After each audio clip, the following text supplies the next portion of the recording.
வணக்கம். சந்தியா தங்கச்சி, எனக்கு தங்கச்சின்னு சொல்லிக்கிறேன். சென்னையில் ஒர்க் பண்ணுறீங்களாமா? கொஞ்சம் டிப்ரெஷனாகவும் கொஞ்சம் டல்லாகவும் இருக்கிற மாதிரி உங்களது நண்பர் எடப்பாடியை சேர்ந்த வெங்கட் ஃபீல் பண்ணுறாப்படி. நம்ம ஊர்லேருந்து இல்லைன்னா வெளியூர்லேருந்து ஒரு பக்கம் வேலைக்கு போகிறோம், சரிங்களா? நம்ம கூட பழகக்கூடிய பழக்கங்கள், சின்ன வயசுலேருந்து பழகக்கூடிய பழக்கங்கள் அவங்க கொஞ்சம் யதார்த்தமாக இருப்பாங்க. நீங்கள் வேலைக்கு போகிறவங்க பக்கம் கொஞ்சம் மெச்சூர்டாக தான் இருப்பாங்க. நம்ம சின்ன சின்ன விஷயங்கள் சொல்லும்போது கொஞ்சம் அவங்க ஒரு மாற ஃபீல் பண்ணுவாங்க. அதனால் மனசு கஷ்டப்பட்டாலும் படும். அங்கே ஒரு வேலை ஓவர் ப்ரெஷர் கொடுத்தா அந்த வேலையில் மனசு கஷ்டப்பட்டாலும் படும். பல்வேறு விதமான ப்ரெஷர் இருக்கும்.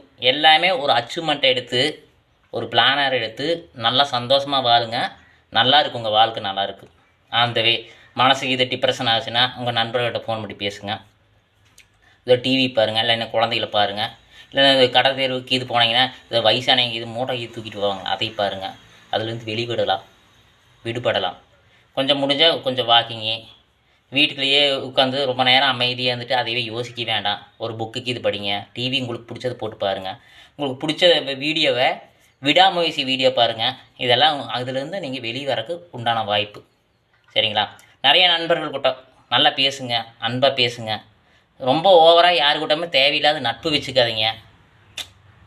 உங்களோட பசங்க கூட்டாகட்டும், உங்களோட சீனியர் ஆகட்டும், ஜூனியர் ஆகட்டும், பசங்க கூட்டம் அதிகமாக நட்பு வேண்டாம். பொண்ணுகளுமே ரொம்ப ஓவராகவும் யாருக்கிட்ட அதிகமாக பழகாதீங்க. ரொம்ப பாசம் காட்டாதீங்க.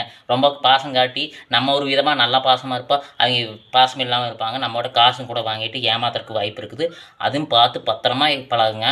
வெளியூர் போய்க்கிறீங்க, நிதானமாக நேர்த்தியாகவும் அழகாகவும் பழகணும். பார்த்து கவனித்து பழகணும். இல்லைன்னா நம்ம இருக்கிற பாதையை அமுக்கி போடுவாங்க. நம்ம மனசு யார் மனசையும் காயப்படுத்தாத மனசு. அப்படி இருக்கும்போது நல்லா இருப்போம். நம்மளை சுற்றி கெட்டது நடக்குது. அதையே நம்ம சோகத்தால் இருக்கும்போது அப்படியே பிடிச்சிக்குவாங்க. என்ன நான் உங்களுக்கு ரிலீவ் கொடுக்குறேன்னு சொல்லிட்டு கூட பேசுவாங்க. பேசி காசு கூட கரைக்கிறதுக்கு வாய்ப்பு இருக்குது. அங்கே போகலாம் இங்கே போகலான்னு கூப்பிட்றதுக்கும் வாய்ப்பு இருக்குது. யாரையுமே மேலே சீனியராக இருந்தாலும் ஜூனியராக இருந்தாலும் சரி, யாராச்சும் புது பழக்கமாக இருந்தாங்கன்னா பார்த்து பழகுங்க. உங்கள் நண்பர்கள் இங்கே ஊர் சைடு எத்தனையோ பேர் இருப்பாங்க, அவங்ககிட்ட கேட்டு அதுக்கு தகுந்த ஆலோசனை பெறுங்க. தேவையில்லாத யார் மேலேயும் பாசம் வைக்காதீங்க. வேலை ப்ரெஷர் போட வேண்டாம். நல்லா போங்க. விடாமுயற்சி எடுத்துக்கோங்க. முடிவு வைங்க.